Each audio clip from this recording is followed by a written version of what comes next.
Halo, selamat pagi teman-teman. Apa kabar semua? Perkenalkan, nama saya Dr. Arvenes Ho. Saya spesialis kandungan. Jadi kali ini saya akan membicarakan tentang program hamil.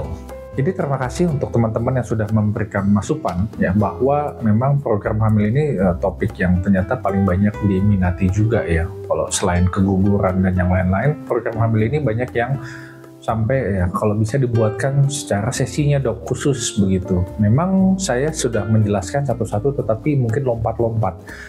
Sekarang dan selanjutnya saya akan membicarakan tentang video tentang promil ya, tetapi tidak bisa dipisahkan satu sama lain. Tetapi saya nggak bisa ngomongin langsung semuanya, percuma karena pasti akan teman-teman lupa dan juga nggak akan nyambung. Jadi saya akan per segmen, tetapi selanjutnya itu saling nyambung. Kenapa ini ada berbeda? Karena memang sebenarnya tidak ada satu pun yang khusus ya, satu video bisa untuk membuat program hamil untuk semua orang. Ya, jadi banyak kategorinya. Antara yang di bawah 30 tahun, di atas 35 tahun, yang pernah hamil ektopik, punya endometriosis, kista coklat, ataupun yang haidnya nggak teratur, ya macam-macam lah. Jadi tidak bisa sebenarnya itu menjadi satu jawaban semuanya.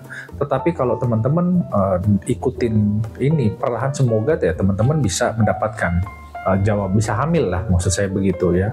Yang perlu diingat juga adalah bahwa yang saya jelaskan ini yang visible untuk teman-teman, yang dalam arti kata ya kan kita kan bicara secara online ya kan, teman-teman nonton di YouTube, berarti ada beberapa bagian yang sebenarnya tidak bisa teman-teman dapatkan, misalnya intervensi dari dokter itu sendiri ya. Kalau misalnya kita bicara tentang haid yang nggak teratur ya, mau dibikin teraturnya itu ya gimana ya kan ya, di sini kan ada yang hubungannya dengan dokter mungkin memberikan obat supaya memacu haidnya supaya muncul ya kan. Tetapi apakah hanya dengan obat? Ya tidak ya, mungkin dengan kalau misalnya teman-teman kegemukan, ada permasalahan di sana ya, teman-teman kita akan bicarakan di sana begitu.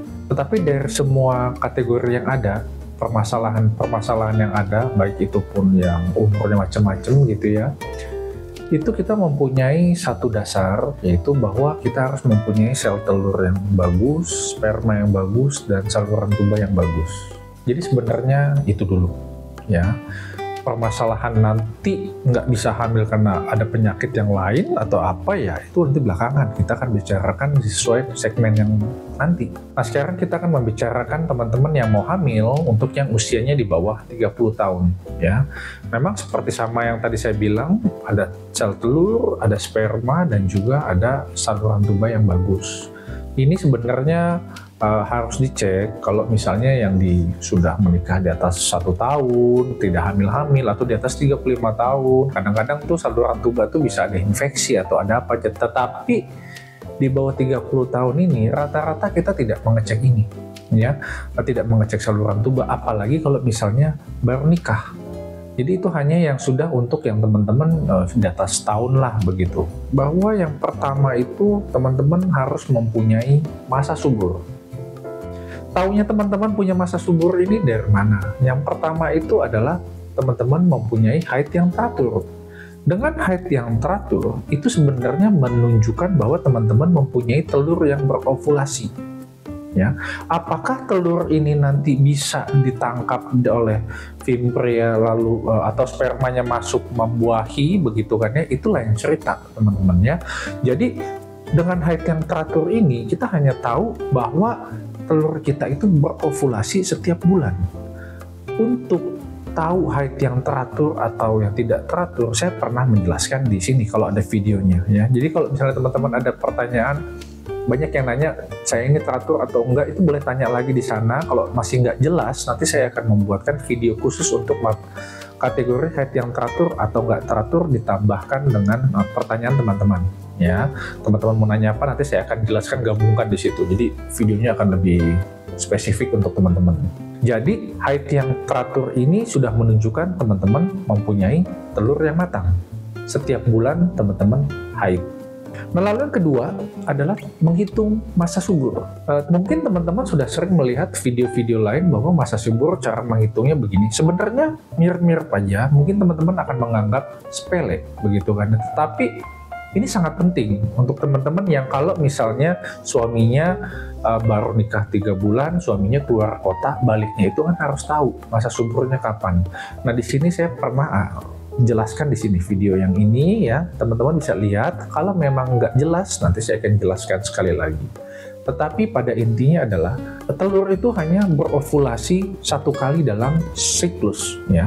Haid yang pertama itu sudah hari pertama, dan haid hari pertama yang selanjutnya itu ya, itu sehari sebelumnya itu adalah haid hari terakhirnya, siklus terakhir. Jadi kalau misalnya tanggal 1 teman-teman haid, tanggal 29 teman-teman dapat haid lagi, berarti siklus teman-teman bukannya 29 hari tetapi 28 hari, karena habisnya itu tanggal 28.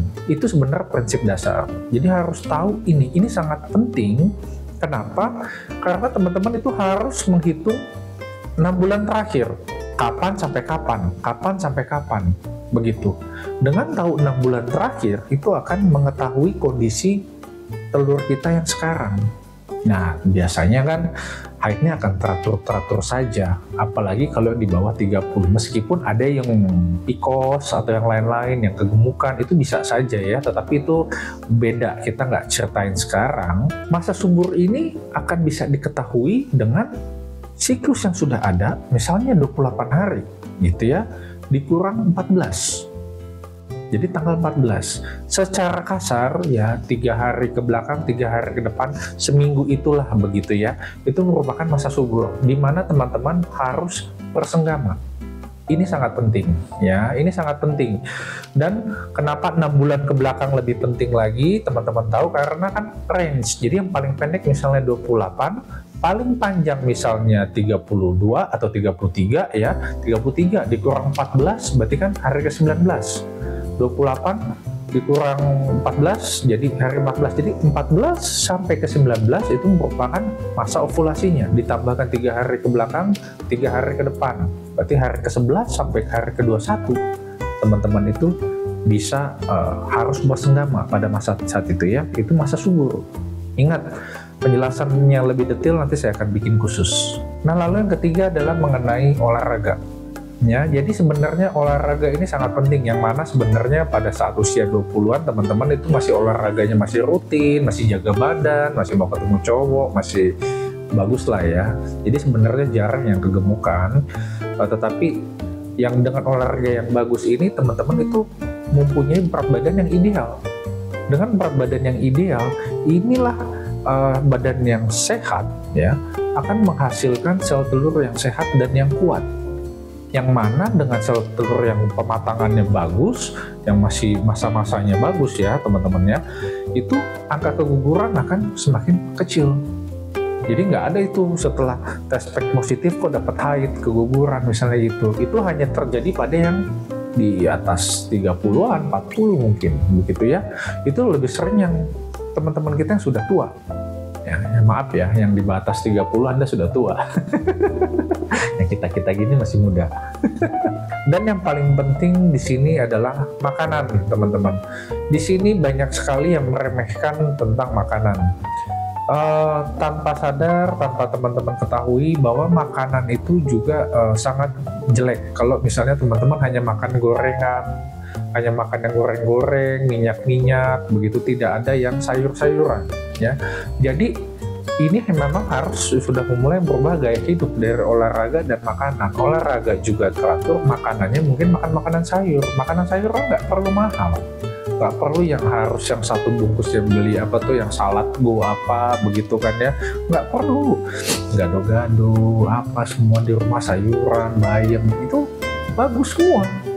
Itu nggak ada masalah di situ ya.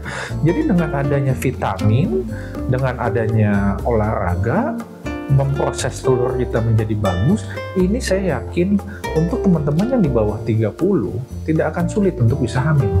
Lalu yang nggak kalah penting adalah teman-teman harus bersama dengan pasangan yang minimal 1 tahun ya. 1 tahun itu teman-teman harus bersenggama dan rata-rata itu hamil.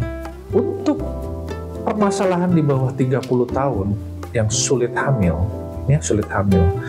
Jadi kenapa ini bisa sulit hamil? Biasanya ini akan lebih parah. Kenapa? Karena di masa-masa teman-teman prime time, teman-teman yang di bawah 30 tahun ini telurnya bagus, metabolismenya bagus, makan ini juga nggak gemuk-gemuk. Biasanya kan begitu ya, lain dengan yang udah tua gitu. Kalau saya sih mungkin mereka ngelihat aja gitu kan ya, udah berat badannya naik. Aduh dok, saya cium makanan ini aja, saya merasa berat badan saya naik begitu. Ada yang sampai ngomong kayak gitu. Itu udah tua sih lo gitu kan ya, kalau kita kan masih muda, makan apa aja bisa gitu. Maksudnya dengan kondisi semuanya prima ya. Jadi kalau misalnya masa suburnya sudah tahu, selalu haidnya teratur, makanan olahraga bagus, berat badannya bagus begitu kan ya, dan masih tidak hamil dalam waktu 1 tahun, ini pasti ada permasalahan lain ya, selalu itu. Dan biasanya juga ya lebih berat, karena kalau misalnya yang lain-lain misalnya begitu kan, yang masalah gemuk misalnya haidnya nggak teratur, dibikin teratur hamil ya kan. Tapi ini kan lain cerita, haidnya sudah teratur, sudah bagus misalnya, ataupun ya sedikit-sedikit nggak teratur. Kalau memang sudah sedikit-sedikit nggak teratur ya teman-teman ya tahu diri dikit, kalau kegemukan harus turunkan berat badan itu ya. Tetapi nanti itu akan saya bicarakan lagi di yang segmen lain lagi, yang khusus lagi tentang kalau teman-teman kegemukan. Tetapi pada intinya sekarang adalah teman-teman harus mengetahui haid teman-teman teratur, itu dihitung. Yang kedua adalah mengetahui masa subur, nanti bisa nonton ya. Yang ketiga itu adalah mengenai makanan dan olahraga gaya hidup ya. Jadi dengan semuanya ini bagus, saya yakin akan bagus. Yang mana ya amit-amit kalau memang masih belum ada, biasanya ini memang ada permasalahan, dan ini ya lebih berat biasanya ya. Nah jadi secara kesimpulan, teman-teman harus tahu teman-teman haidnya terakhir kapan, dan disitulah harus menghitung masa suburnya kapannya. Jadi senggama itu dilakukan setiap 2-3 hari pada saat masa subur ya.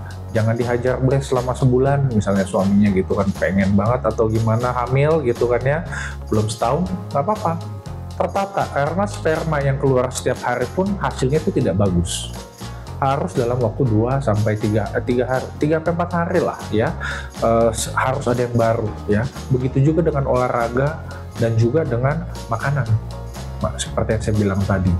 Semoga dengan hal yang semacam ini bisa visible untuk teman-teman. Nah untuk yang lain-lain nanti kita akan lanjutkan lagi bicara tentang yang segmen selanjutnya. Nah selanjutnya apa, saya masih mikir mana yang mau di duluan gitu ya. Semoga teman-teman bisa semua hamil, pejuang garis tua hamil semua. Amin. Sampai jumpa. Every new day a new chance for success. The sooner the better.